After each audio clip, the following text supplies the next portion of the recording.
Telugu audio Bible ఆదికాండము 47వ అధ్యాయము. యోసేపు వెళ్ళి ఫరోను చూచి, నా తండ్రియు నా సహోదరులను వారి గొర్రెల మందలతోనూ వారి పశువులతోనూ వారి కలిగినదంతటితోనూ కనాను దేశము నుండి వచ్చి గోషెనులోనున్నారని తెలియచేసి తన సహోదరులందరిలో 5గురిని వెంటబెట్టుకొని పోయి వారిని ఫరో సమక్షమందు ఉంచెను.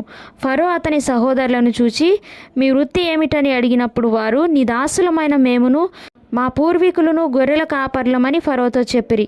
మరియు వారు, కనాను దేశమందు కరువు భారంగా ఉన్నందున నీ దాసులకు కలిగి ఉన్న మందలకు మేత లేదు గనుక ఈ దేశంలో కొంతకాలం ఉండుటకు వచ్చితిమి. కాబట్టి గోషెను దేశంలో నీ దాసులు నివసింప సెలవిమ్మని ఫరోతో అనగా, ఫరో యోసేపును చూచి, నీ తండ్రియు నీ సహోదరులను నీ యొద్దకు వచ్చి ఉన్నారు.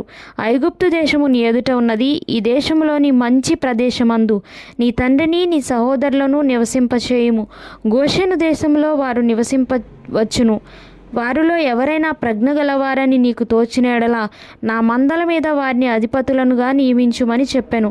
మరియు యోసేపు తన తండ్రి అయిన యాకోబును లోపలికి తీసుకొని వచ్చి ఫరో సమక్షమందు అతన్నుంచగా యాకోబు ఫరోను దీవించెను.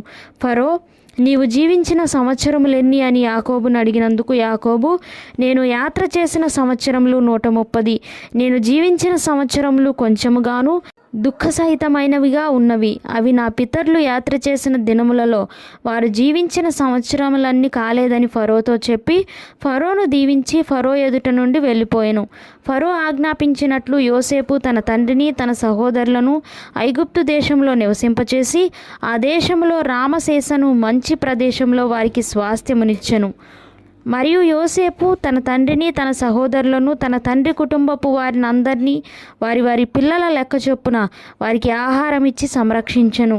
కరువు మిక్కిలి భారమైనందున ఆ దేశమందంతటను ఆహారం లేకపోయెను.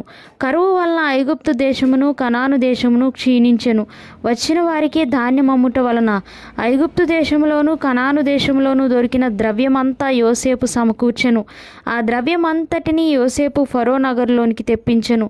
ఐగుప్తు దేశమందును కనాను దేశమందును ద్రవ్యము వ్యయమైన తరువాత ఐగుప్తీయులందరూ యోసేపునొద్దకు వచ్చి, మాకు ఆహారము ఇప్పించుము, నీ సముఖమందు మేమేల చావవలెను, ద్రవ్యము వ్యయమైనది గదా అనిరి. అందుకు యోసేపు, మీ పశువులను ఇయ్యుడి, ద్రవ్యము వ్యయమైపోయిన ఎడల మీ పశువులకు ప్రతిగా నేను మీకు ధాన్యం ఇచ్చేదనని చెప్పాను. కాబట్టి వారు తమ పశువులను యోసేపునొద్దకు తీసుకొని వచ్చిరి. యోసేపు గుర్రములను గొర్రెల మందలను పశువుల మందలను గాడిదలను తీసుకొని వారికి ఆహారం ఇచ్చెను. ఆ సంవత్సరమందు వారి మందలన్నిటికీ ప్రతిగా అతడు వారికి ఆహారం ఇచ్చి సంరక్షించెను.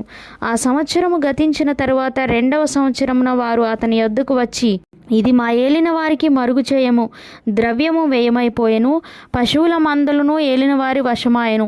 ఇప్పుడు మా దేహములను మా పొలములను తప్ప మరి ఏమీయూ ఏలిన వారి సముఖమున మిగిలి ఉండలేదు.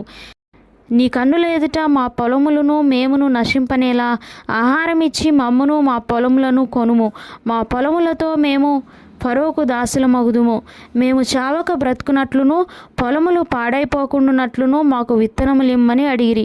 అట్లు యోసేపు ఐగుప్తు భూములన్నిటినీ ఫరో కొరకు కొనెను.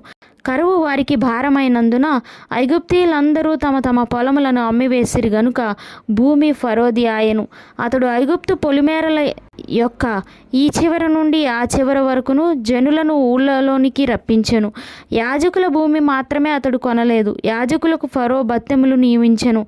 ఫరో ఇచ్చిన బత్తెముల వలన వారికి భోజనము జరిగెను గనుక వారు తమ భూములను అమ్మలేదు. యోసేపు, ఇదిగో నేడు మిమ్మును మీ భూములను ఫరో కొరకు కొని ఉన్నాను. ఇదిగో మీకు విత్తనములు, పొలములలో విత్తుడి. పంటలో 5వ భాగము మీరు ఫరోకి ఇయ్యవలను.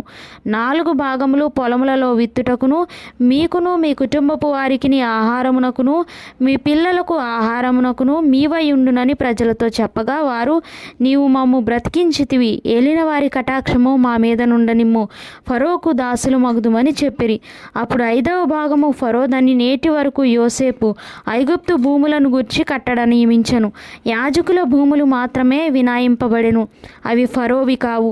ఇశ్రాయేలీలు ఐగుప్తు దేశమందలి గోషేను ప్రదేశంలో నివసించిరి. అందులో వారు ఆస్తి సంపాదించుకొని సంతానాభివృద్ధి పొంది మిగుల విస్తరించిరి.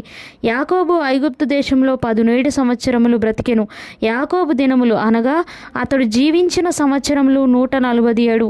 ఇశ్రాయేలు చావవలసిన దినములు సమీపించినప్పుడు అతడు తన కుమారుడైన యోసేపుని పిలిపించి, నా ఎడల నీకు కటాక్షం ఉన్న ఎడల దయచేసి నీ చెయ్యి నా తొడ క్రింద ఉంచి నా ఎడల దయను నమ్మకమును కనుపరచుము. ఎట్లనగా నన్ను ఐగుప్తులో పాతిపెట్టకుము. నా పితరులతో కూడా నేను పండుకున్నట్లు ఐగుప్తులో నుండి నన్ను తీసుకొని పోయి వారి సమాధిలో నన్ను పాతిపెట్టుమని అతనితో చెప్పెను. అందుకతడు, నేను నీ మాట చొప్పున చేసేదనెను. మరియు అతడు నాతో ప్రమాణము చేయమన్నప్పుడు యోసేపు అతనితో ప్రమాణము చేసెను. అప్పుడు ఇశ్రాయేలు తన మంచపు తలాపి మీద వంగి దేవునికి నమస్కారము చేసెను.